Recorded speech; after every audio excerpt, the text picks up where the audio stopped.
everyone. Welcome to the latest episode of BAM Weekly. That's Boris and Matt Weekly, the show where we chat some sports, the show where we chat some entertainment, and then at the end of the episode, we bring it all together to chat some sports entertainment. We're your hosts. I'm Boris, and as always, I am joined by Matt.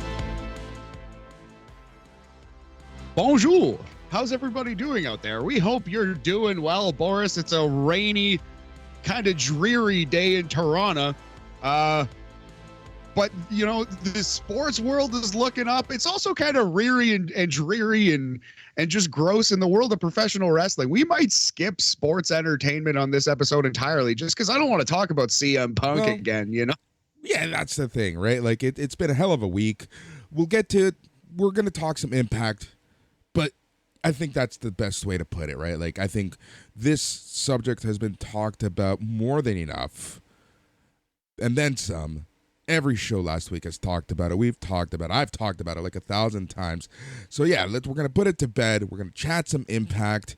And then, you know, next week we're going to get to a regularly scheduled sports entertainment chit chat. But yeah, you're right. You know, it's just been, you know, it's something that's happened. Yeah, like when we have new information or if and when we have new takes, new jokes, if we have a way to talk about it in an entertaining way or something new comes out, we'll of course cover it. But yeah, we've talked that one to death, put it to bed, as you say. But man, there's a lot going on in the world. There's a lot going on in sports. Baseball is changing. Football has restarted. And most importantly, man, how are you? How are you doing this fine day? I'm doing well. I'm doing swell. It's going to be a busy week, man. It's going to be a busy week, but I'm ready for it. Outside of that, weekend was pretty good, I think. I don't even remember at this point. That, like, as I'm talking, I'm trying to remember, like, what did I actually do this weekend? I don't even remember. A lot of prep for the week. This week I have like three three-hour presentations to get through. So yeah, it's you know, my voice is gonna be shot for sure by the end of the day. Yeah, no worries, man. We'll be shooting this shit like pals about sports. It's an easy convo to have. Yeah, we can't go too much into detail, but you're on the road again. Just can't wait to be on the road again. So yeah, it's remote Boris, but that's cool. I'll definitely drive the bus for NXT tomorrow too, because we don't have UK to watch anymore. That's an hour less of notes I have to take. Yeah, it's so funny because like when I was like just doing some quick prep for the week, and I'm like, okay, on this day I need to do this. I'm like, oh yeah, no more NXT UK. I'm like, oh, because I was like fully prepared to watch it on the plane, like, and everything, but that is not a thing anymore. It kind of sucks, and it's like I think the reality actually hit me this weekend, where it's like, oh yeah, NXT UK is done, but that gives us an hour less of something to watch, which you know what, isn't the worst thing considering how busy we are. Exactly right. Yeah, as much as I do love NXT UK, it was kind of slowing down over the past couple months anyway. So yeah, I'm okay to have another free hour of human life to enjoy, you know. I also had a good weekend, was trying to enjoy my human life. And yeah, there's going to hopefully be some content on the YouTube page coming this week because I have a couple days off. So we're going to get some YouTube content cranking out for SNME, maybe a new TikTok or two. Today in WWE history, still going strong. Yesterday's video, September 11th, 1995, the first iteration, Boris, of the Monday Night Wars. That was pretty cool. Yep. It's crazy that we are 27 years away, or 27 years ago this happened. Like, man, you know, and it's something that we still talk about. Like every couple of years, it's a topic that completely gets refreshed. You know, we've heard it 1,001 times, but it's still such an intriguing time in professional wrestling, and probably something that we're never going to have again. Yeah, maybe not. Who knows? Arguably we had it with AEW and NXT, but we didn't. It was not the same. It was the RC Cola of the Cola Wars. You know what I mean? Like that was not the same. But yeah, man, the Monday Night Wars will be talked about forever. It's just the way it is. Yeah, exactly. That's exactly it. But yeah, outside of that, I think that yeah, it's crazy, but yeah, that's where we're at this point. But yeah, man, so much is changing. Like you said, what a weekend. I know we're gonna get into it all, but like, I was busy. I was remote, but what a crazy week of football it was. Yeah, let's just start with the NFL week one. Some upsets, some awesome games, capped off by an absolute stinker, a terrible game on Sunday night, which kind of left a sour taste in the mouth. But if you just pay attention to the Thursday nighter and everything that happened before that, excellent week of football. So I don't know. How do you want to proceed? I don't think should we go through every single game quick? Like No, we could. we'll just we'll just shoot the shit like two buddies chatting, right? Like, so yeah. Off the top of my head, Thursday, I was out actually watching this game, and it was fun to see football back. Like there was like an excitement in the air with the NFL coming back this year, and all things considered, right? Like, I'm not going to say things are fine, things are back to normal, but this is the first time in a few seasons that you didn't have like that cloud of COVID over hanging over the NFL, right? Reminder, it's still a thing, but it's a thing that we're trying to quote unquote live with, whatever that means. So it felt different, and if there was something to the season already, right? On Thursday, the game that opened things up was the Bills versus the Rams. Rams being the defending, reigning, whatever champions, and yeah, that game, a lot of excitement in them here parts, and them here parts being Southern Ontario because of the Bills. I don't know. What's your take? Yeah, man. Well, that's the thing. The Bills are favored to win the Super Bowl. On paper, they are the best team coming into the NFL season, which I don't know if it's ever happened. Maybe not since like the early 90s. But even then, there were the Niners and there were the Cowboys and all these teams lurking, right? So I don't know. I was 3 and 2 years old. I don't know if the Bills were ever the best team on paper, the team favored to win the Super Bowl. So couple that with, like you said, just kind of this being the first season that COVID's not really a factor. Yes, COVID still exists in the world, like you said, but the NFL is not paying attention to COVID at all. This is business as usual. This is the first football season where football feels like football since COVID happened. And yeah, man. So starting with the Thursday nighter, the Bills looked great. They looked every bit like the best team in football. They handled the Super Bowl champions 31-10. And the defense looks good. Josh Allen looks like he might be the MVP. Buffalo looks tasty right now. I can tell why Southern Ontario is pumped. Yeah. They looked good. That's for sure. And I think one thing for sure is that we need to give it a couple weeks to see if that was like a fluke performance or what. Because the Rams, you just don't know what the Rams are going to be this year, right? Like, I'm sure they're going to be good, but it's only one game. So, got to be a little tranquilo. Yeah. Exactly. It's a little bit of a Super Bowl hangover, a little bit of the Rams are the inferior team, straight up. Buffalo had a full offseason to prepare for the Super Bowl champions. They were hungry. They were coming out saying, we're here. We're going to take over this year. We're the new dog. So I think the Rams will be fine long term, but Buffalo might just be better. That might be what happened there. Yeah, that's very well could have been exactly what happened, right? So I don't want to take anything away from Buffalo, and that's very rare of me. I'm in a good mood when I don't want to shit talk Buffalo and the Buffalo Bills, but we'll see. We'll see if the Bills are real in a few weeks. We'll definitely get to that point, I'm sure, in a couple of weeks where you are shit talking the Bills because they are real. The next most important game, I think, defending AFC champions Cincinnati losing a crazy game. In some ways a classic, but very, very sloppy. Pittsburgh Steelers beat Cincinnati 23-20 in overtime. To me, the highlight of this game was Cincinnati scores to make it 20-20 with no time on the clock.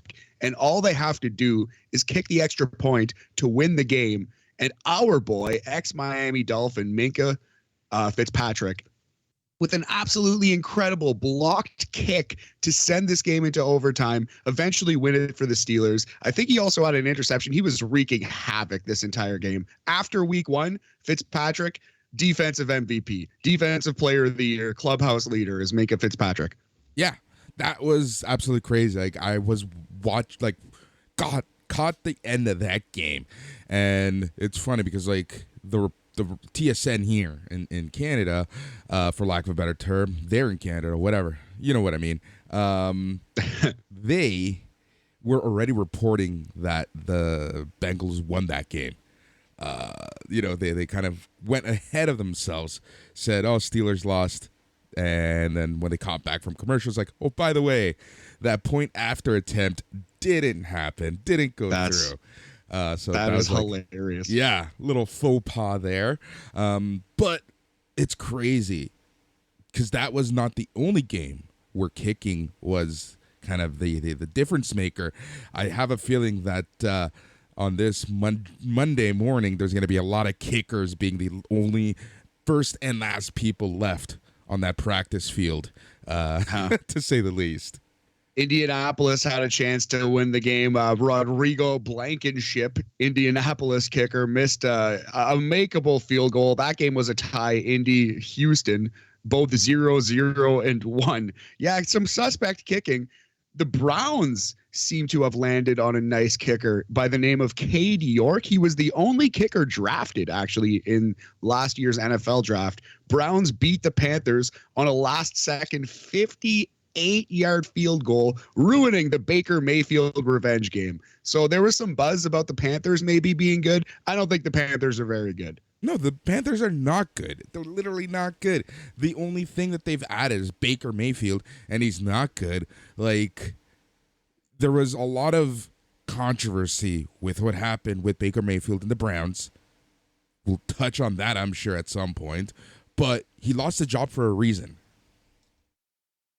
Yeah, there's one problem, Happy. You're not very good. That was the reason, right? So to quote Happy Gilmore / The Ringer Fantasy Football Podcast, which always quotes Happy Gilmore. Anyway. Yeah, like he's not good, right? And I think people forget that. And what's overshadowed by him sucking is the fact that the Browns somehow got the worst humanly possible as a quarterback. Yeah, Deshaun Watson is coming to Cleveland. That's the whole thing that's going to happen. We'll talk about that in week 12 when it actually occurs, though. The Dolphins beat the Patriots. Eat shit, Bill Belichick. Miami looking pretty good. The power run attack, the defense.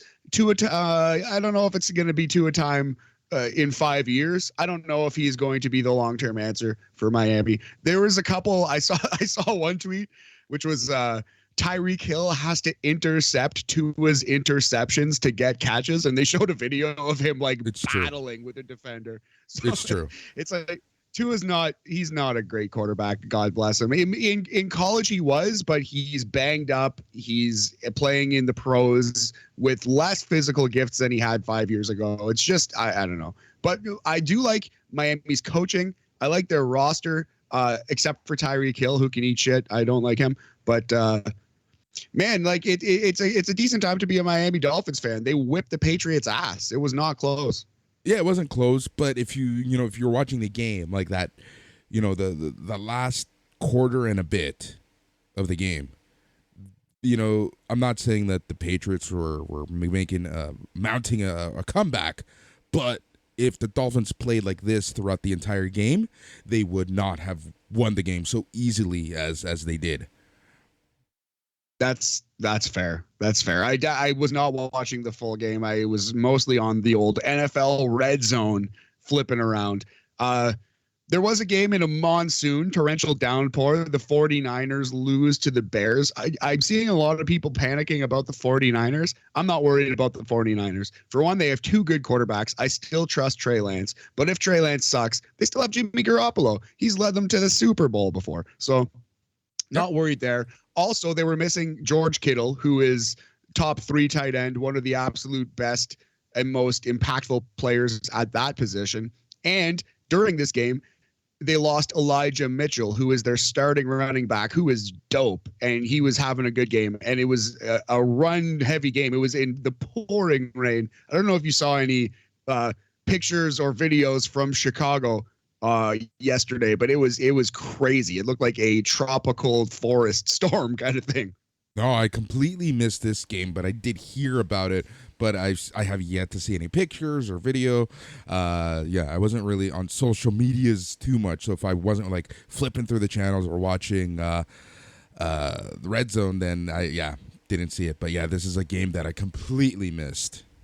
Yeah, so I think just because of the weather, like the extreme weather conditions, I think you have to throw this one out, and the injuries to San Francisco. I actually think if you still believe in the 49ers, now would be the time to bet them, because they're never going to be as poorly valued as they are right now. I'm actually considering throwing down a little tenner, maybe a little fiver on the 49ers to win the NFC right now at this moment, because I think now is when you jump on them. Yep, agreed. This is probably the best 49ers team on paper in a few years. And this is a team that just made the finals a few years ago. Yeah, man. Yeah, absolutely. And like their defense is hitting their primes. Nick Bosa is so sick. Yeah, they're very good. Quickly, let's move on. Baltimore Ravens look awesome. They beat the Jets. Ex-Raven Joe Flacco. They handled him. Minnesota looks awesome. Justin Jefferson looks like the best receiver in football. They handled Aaron Rodgers and the Packers. Giants eked by the Titans.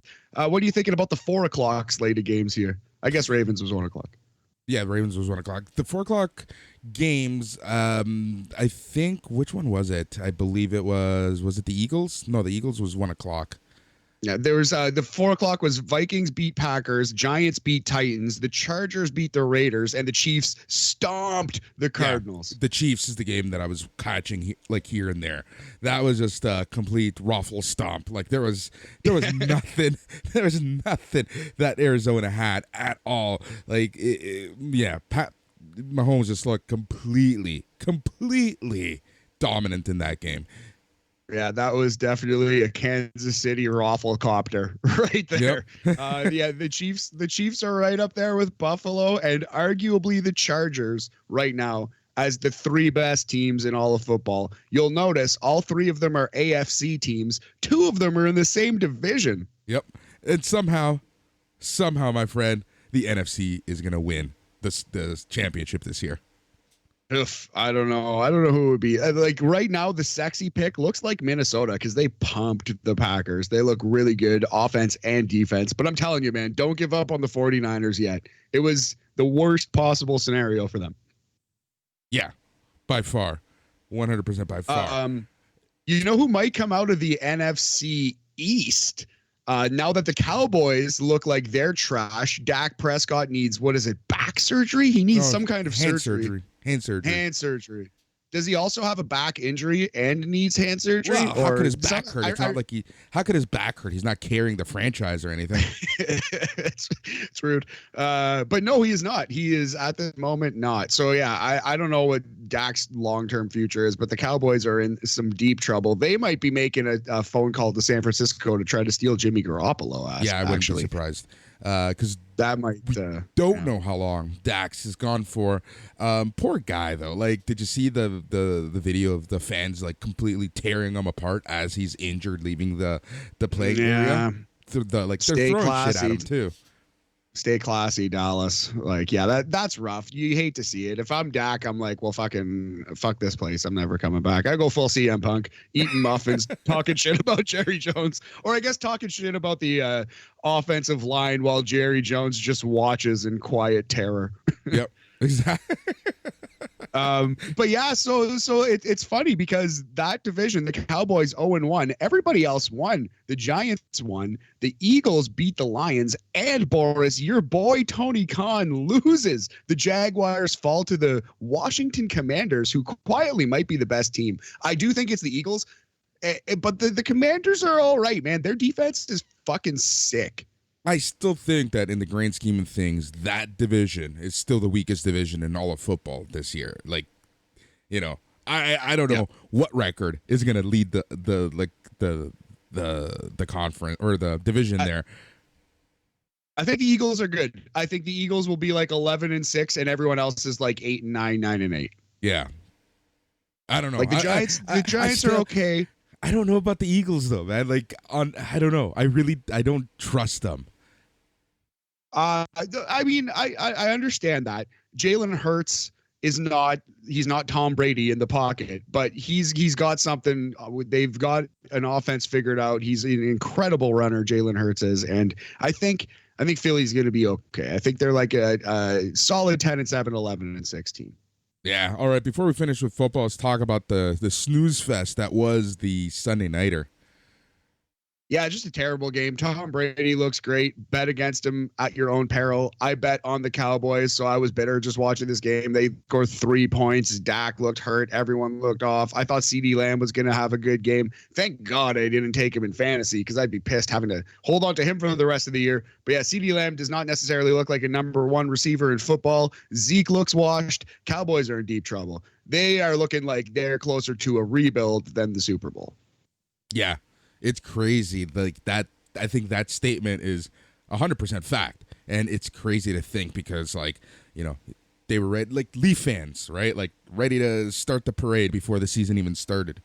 Yeah, maybe not this year, but definitely in the past 4 or 5, the Cowboys were one of those preseason favorites, and it did not work out well. And it seems like the window might be shut or at least rapidly closing. It's crazy how the Buccaneers just stay strong. Tom Brady stays strong.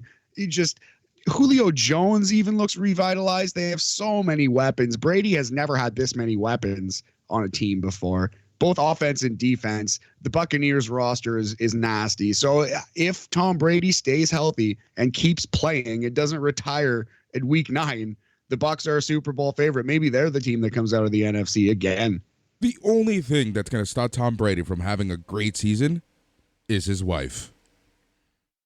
maybe, but they're living in separate houses now. Maybe he's not even talking to her until, you know, they lose in the playoffs in January. Exactly.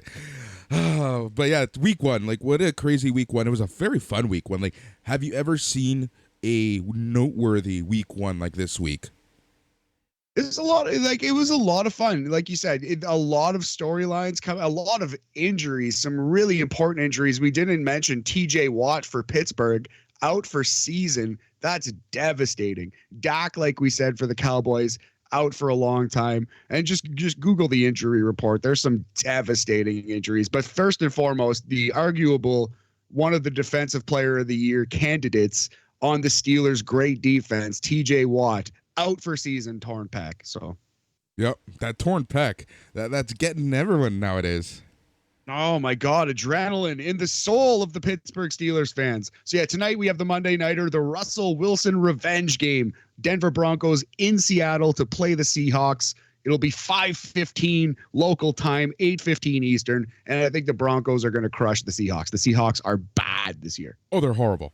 They're absolutely horrible, and I love it. I love it because there is no coach that I hate more than their coach and Carroll, and they can just suck it.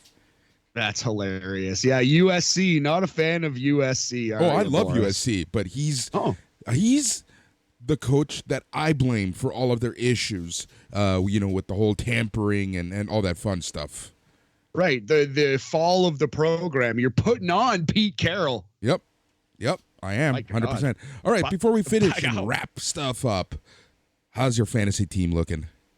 Oh man, well, so it's funny. The SNME league, I might go 0-15. Like, my team is really bad in the SNME league. Thank God I have Saquon Barkley, who I bet high on. The team's not great otherwise. My other league that I've been in for years and years, I was worried about. I was more worried about that league because Alan Lazard and George Kittle, they're injured. Thank God Justin Jefferson saved me. So I'm 1-1. I lost in the SNME league, and I might go 0-14 in that league. I'm going to get destroyed in the Sunday Night's Main Event Fantasy League. Yeah, it's hilarious. All right, so from a season that just started to a season that's winding down, let's chat some MLB. There are some rule changes that we're going to address, but before we address those rule changes, Matt, it's a wild card season here in the MLB, and things are heating up. Yeah, the Jays among those things that are heating up slowly but surely, creeping up them standings, Boris. Yep, and somehow, how is it that on, what is it, September 12th, we can honestly have a real conversation, and I can honestly, without laughing, ask you, do you think there's a possibility that the Jays win the AL East? Oh, I mean, I would love to see that, but they're not too far off, That's the thing. right? It seems crazier than it actually is. The Blue Jays only 6 games back right now of the New York Yankees. Tampa Bay in between, 5.5 games back of the Yankees. The Jays are creeping up. How many games do they have left against the Yankees? Do you know offhand? I don't know offhand, but all I know is that this week we have 5 games in 4 days against the Rays. Oh, wow. Very important. See, if we can somehow win 4 of those 5 games, or at least 3 of those 5, that makes us that's what we need right here. The Jays will make the playoffs either way. I don't think we need to be shooting to win the division, but it would be nice. It would be shocking if the Yankees fell out after that crushing lead that they had to start the season. Yeah, exactly. It's crazy, how they've fallen. And, I was talking with, the Cran Hoobah of SNME on Friday night about this Jason Agnew. And it's I want to face the Yankees right now in the playoffs. Yeah, start the tournament today and let's play them. I agree. Yeah, they're slumping, man, but I don't know. It's such a marathon. It's hard to say who will actually be left standing at the end of the season. It wouldn't shock me if it was the young, impudent Toronto Blue Jays. Yeah, we'll see. But things are heating up. My Dodgers officially clinched for the 10th year in the playoffs. Crazy that they've already clinched. Yeah. That is a power move right there. That is a dad dick move by the Los Angeles Dodgers.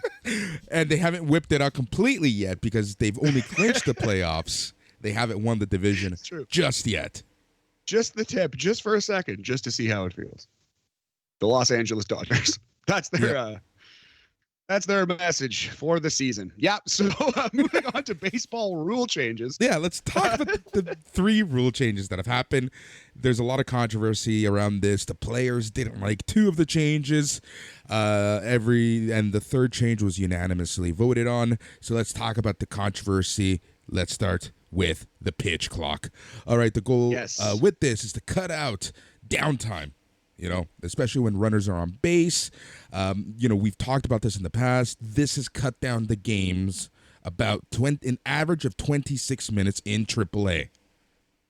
Yeah, amazing. So the basic rules, there will be a 30-second timer between batters, between pitches, 15-second timer with the bases empty, 20-second timer with any base occupied. Yep. Overall, the spirit of this rule is fantastic, but I can see why some players don't want this, right?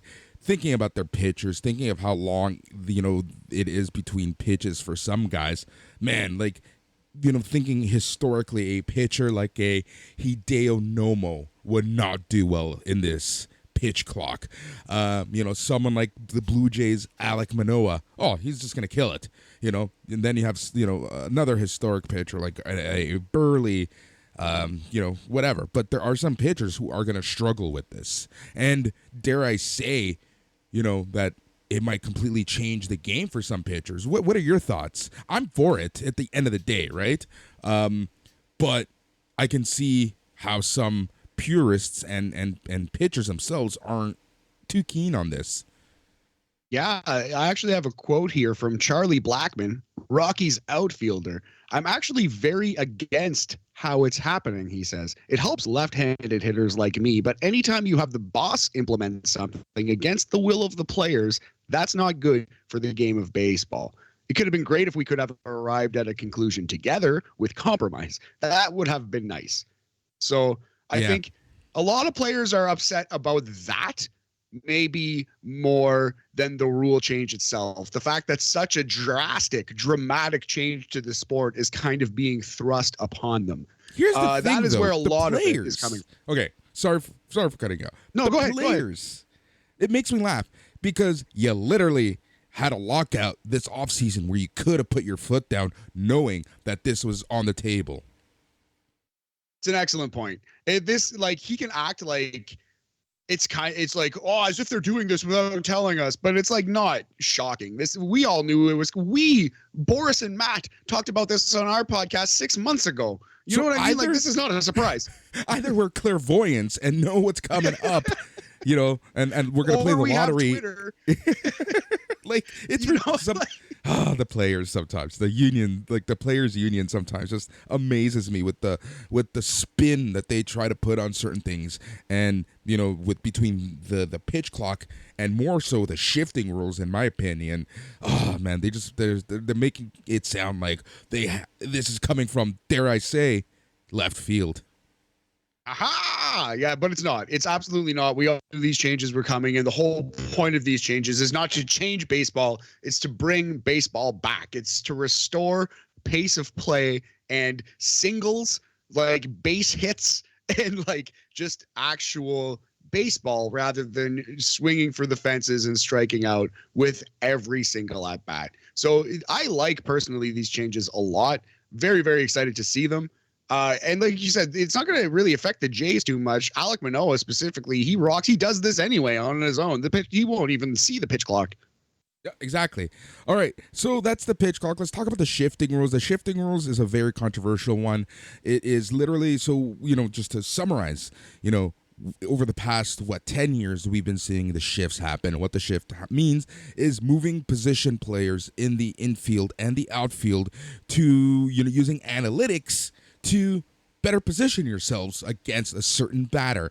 So sometimes we see extreme shifts, and the Jays, I think, are one of the teams that executes the shifts the most, where depending on who's batting, like you'll see extreme shifts, like 4 outfielders or no one on the left side of the infield because this batter doesn't know how to hit properly. And that's, to me, the part that makes me laugh about this is like, okay, you're going to ban the shift because players in Little League don't learn how to hit. Dude, this is something I learned, was how to control where you hit the ball. Like, the fundamentals of baseball are being lost on these players, and now I'm sounding like an old grumpy CM Punk. Like, these players just don't know how to play anymore, and it's the fundamentals that they're losing because this guy can, can hit a bomb or something, right? Like, but it's crazy because between the hitting and, for me, the catching has been atrocious in baseball. Watching catchers is set up hurts my soul. It hurts everything in me, because you're seeing more pass balls because these catchers are literally on their knees half the time. So how are they going to stop a pass ball? Anyways, I'm going to stop that rant. That rant's going to be used for another day. But the shifting, whatever. Learn how to hit. I'm sorry. Man, that's fair, but I think you're right, and we're losing the fundamentals, and that's why they have to legislate change to force fundamentals. That's the sad part, right? Like, that is the sad part. But at the end of the day, it is to make baseball more exciting. You're finding players with a niche. You're finding players that can do whatever. So blah, blah, blah, blah, blah. It's for the better of the league. Sure. All right. Here's what's going on. Upon the release of each pitch, there must be a minimum of 4 defenders, other than the batter, with both feet within the outer boundary of the infield dirt. Upon release of the pitch, there must be 2 of the 4 infielders on each side of second base. The team must designate 2 infielders for each side of second base, and they cannot switch. For example, a team can have a stud defender move back and forth based upon the hitter. So what they're saying is, a Chapman for the Jays can't move to second, and the second base, whoever that is, Espinal or whomever, can switch to third. Yeah, exactly. So if you could picture the infield, all of the 4 players, third baseman, shortstop, second baseman, and first baseman, must stay in the dirt while the pitcher is pitching. And right now, that's not a thing. Players can go wherever they want, basically outfield or infield, all willy-nilly. They can stack 3 players to one side. That's no longer allowed. So yeah, that is in a nutshell the defensive shift rule. I love this change too. The only thing it's going to do is lead to Joey Gallows of the world to hit 260 instead of 220. Maybe that's too aggressive, but like 240 instead of 220, you know? Yeah, exactly. That's the thing. So we'll see exactly what ends up happening with this one. But yeah, I don't know. Let's see. Yeah, I'm for it. I like it. Whatever, like you said. To me, honestly, those changes we all knew were coming. Those aren't that shocking. The shocking one is the third one. I heard no talk of this, and this is a drastic change out of nowhere. There was talk about this during the lockout. So essentially, the bases have been 15 inches square on each side for decades and decades and decades. They're going to be 18 inches on each side. There's many reasons why they want to change. Among them is players' feet are bigger now. Bigger feet. So essentially, this increases, or decreases the possibility of an injury.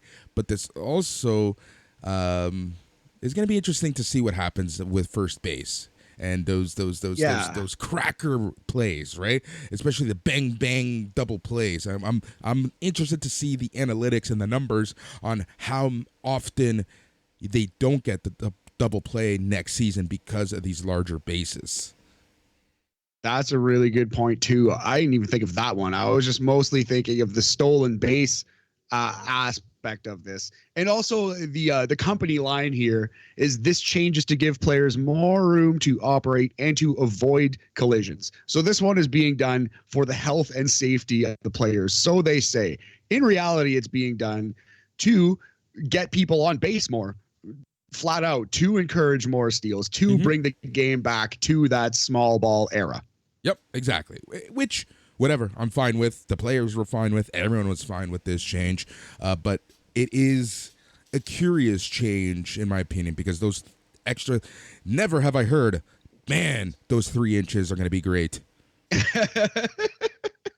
That's funny. But man, these 4.5 inches, as it were, do matter a lot. This change will create, to quote MLB.com here, this change will create a 4.5 inch reduction in the distance between first and second and between second and third, which of course encourages more stolen base attempts. Tony Kornheiser made this point on the PTI show.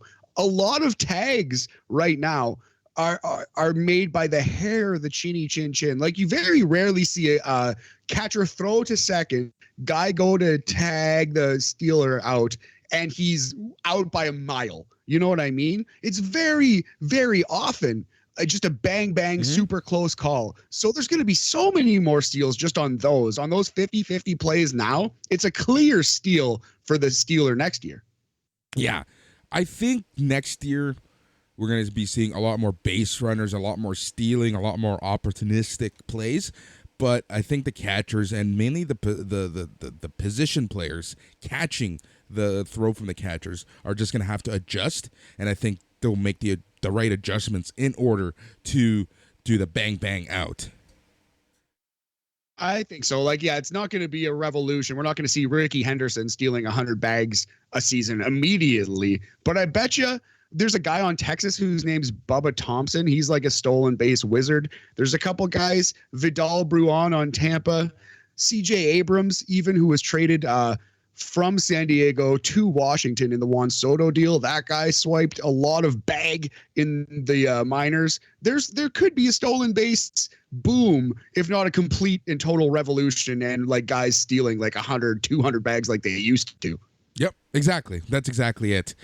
So those are the rule changes coming next year. I, for one, accept them, but I just wish that we just got the fundamentals, man. Like I say, I know I sound like an angry old man yelling at clouds, but the shifting one bothers me just because, come on, guys, learn how to hit. Yeah, that's funny. But yeah, so because people could not learn how to hit, they had to legislate in rules to save the single. And now people will relearn how to hit in a different way. Yep. Sure, whatever. It'll help. In the long term, it'll help. Yep. All right, so that is baseball. What else do we got on the docket? I think for sports, and that's pretty good, unless you have anything to say about the Italian Grand Prix or whatever the last F1 thing was. Oh, the Italian Grand Prix, man. Like, so I believe my one comment is this.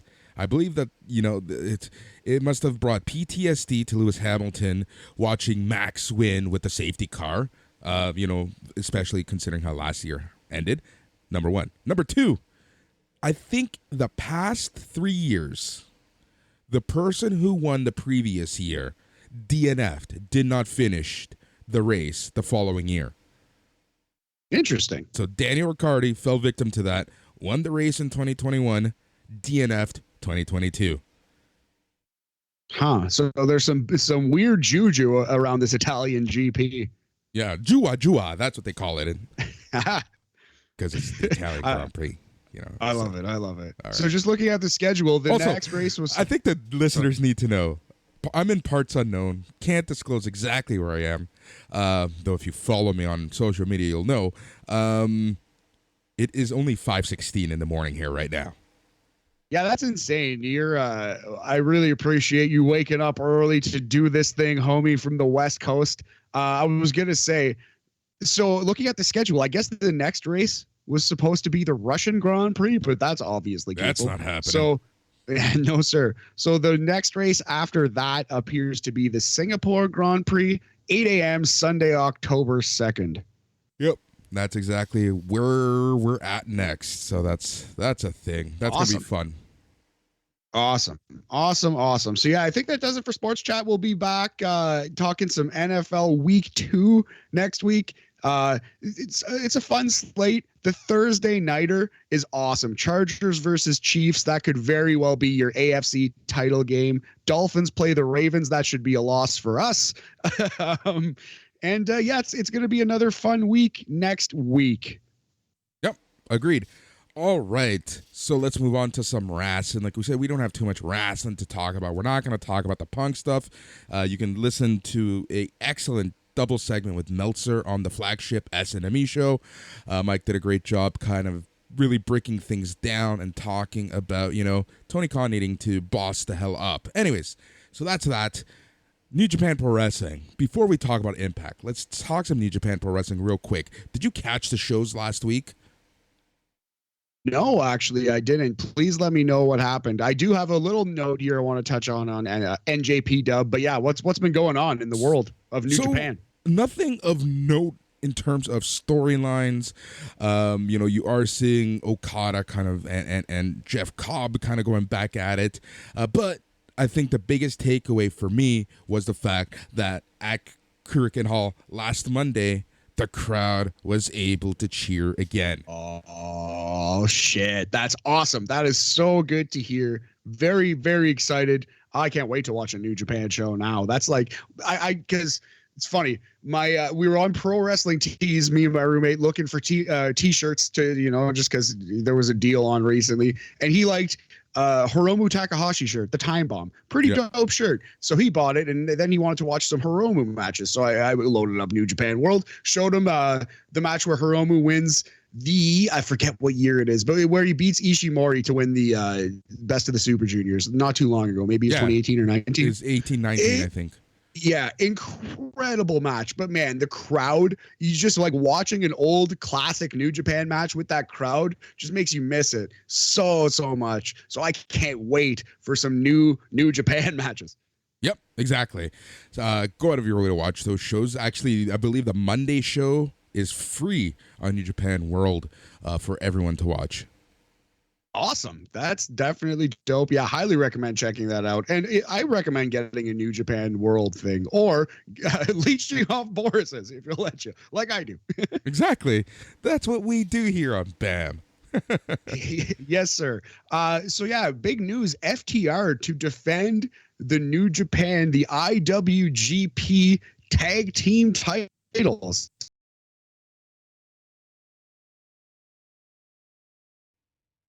So this is going to be defended on the New Japan Royal Quest 2 show, which is the the show from England, the Crystal Palace Indoor Arena. So it's a 2-night show, October 1st and 2nd. This is on October 1st. FTR versus Aussie Open for the IWGP Heavyweight Tag Titles.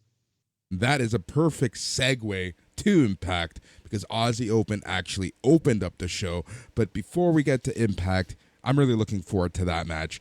I think that match is going to be excellent. That is main event quality match, and I can't wait to see what FTR does. And that crowd is just going to be just going absolutely ape shit. Agree. Cannot wait. Crowd's going to be fantastic. I predict a title change. We're getting new IWGP Heavyweight Tag Team Champions. I'm thinking that's the case. I never really saw FTR holding them long term, but yeah, I think they're gonna drop them right away. That's the perfect team to lose them to. Sets up future matches with whoever FTR, maybe Wardlow even, and Ospreay and the boys, the United Empire. I think it's just, a perfect time to do it. Perfect opponents, perfect place. Gotta happen. Exactly. Because who knows if we're ever going to get Omega Ospreay at this point. Oh, I think so. I think that's still for sure happening in New Japan. I think that no matter what happens with Omega, and I think I truly in my heart think that Omega will wrestle CM Punk for AEW in 2023. I think this will all blow over. But so. Even if it doesn't, I truly believe it will. We'll debate that one day. That'll be fun. But even if it doesn't, Kenny Omega is going to wrestle Ospreay at Wrestle Kingdom this year, January 4th. Book it, write it down, send it to him. All right, let's move on to Impact. Some quick Impact results. Show opened up with Aussie Open, Kyle Fletcher and Mark Davis versus Bullet Club's Ace Austin and Chris Bay. This was a pretty good fast-paced match. Aussie Open was cut off from each other. Bullet Club did Bullet Club things. Bay went for a frog splash, only got a 2 count. Davis broke up the count there. Aussie Open took over the match. They set up and executed Coriolis on Bay, and that was all she wrote as Aussie Open won the opener. Pretty fun match. If you haven't seen Aussie Open, find some YouTube clips of them. They're so good. Check this match out, maybe. Aussie Open, absolutely incredible. Have a couple matches that will be on the list, the top matches of the year, BAM list, the top 122 of 2022. Yep. All right. Mickie James kind of squashed Rachel Rose. That was that. Scott D'Amore was with Mia Yim. Kenny King kind of plowed his way through, told Yim to leave. King asked D'Amore what he's missing. Why isn't he getting all the opportunities? Why isn't he higher in the crowd? D'Amore then said, well, you want to be higher in the crowd? King, if you're so impatient to compete, you're going to face Yuya Uemura up next. Yuya Uemura, if you don't know, he is a young lion doing his time in the States. Yeah, he's really good too. Yuya Uemura, definitely one of those young lions who you can see being a legitimate part of New Japan going forward. It wasn't like Master Wato, where you kind of were like, I don't know about this guy. But I actually think Uemura has quite a good future in New Japan. Agreed. All right, Gia Miller is backstage with Steve Macklin. Miller asked Macklin about his deal with Moose. He kind of played it off. Miller said that if they aren't working together, then why are they teaming next week? Macklin gets upset, just walks away. My ears are bursting like a mofo right now. Can't hear out of my left ear or my right ear whatsoever right now. Damn you, air pressure. All right, Yuya Uemura versus Kenny King. Really fast-paced match. Really fun. Uemura ends up winning with a flying crossbody. This match, in my opinion, was match of the night.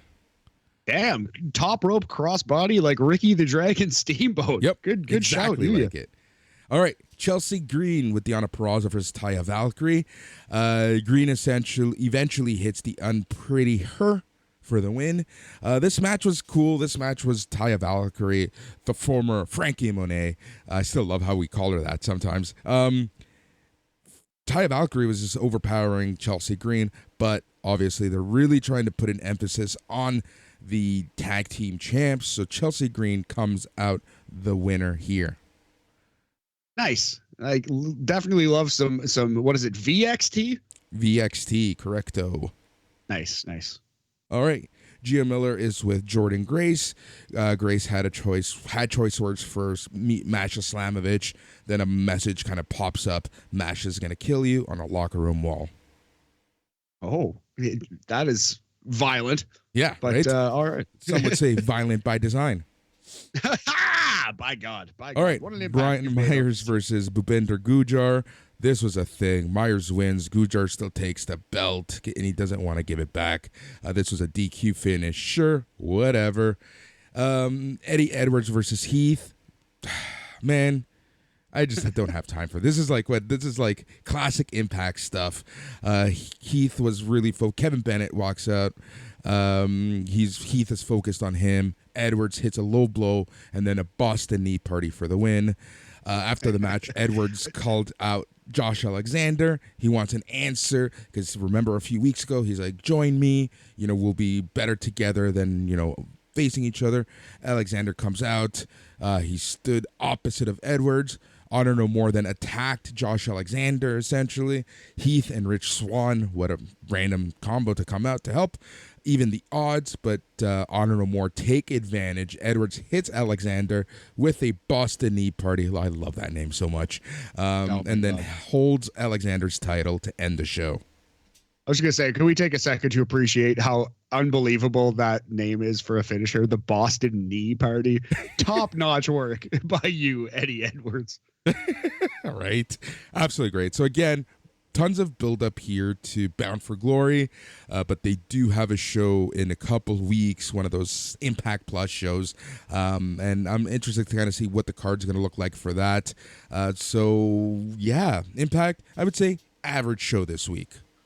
There, it sounds about average, although I just loaded up some notes for this show, was going through them while you were doing that thing you just did. Here's something for next week. We have Mike Bailey, the Speedball, versus Mascara Dorada. Yes. Former Grand Metalik. Yep. That match is going to be dope. That's going to be awesome. I'm going to go out of my way to see that one. Yeah, that's going to be really good, I think. I think that's going to be a great match. No doubt. Yeah, Speedball's been killing it all year. He's definitely one of those most underrated wrestlers in the biz today. Yep. He's kind of like the new Josh Alexander in that sense, right? Yeah, in some ways. Yeah, Josh Alexander also still underrated just because of where those two guys ply their trade. Like, not enough people watch Impact, so. Exactly. They haven't been able to make an impact in the larger wrestling scene. By God, Boris kickflips the shark.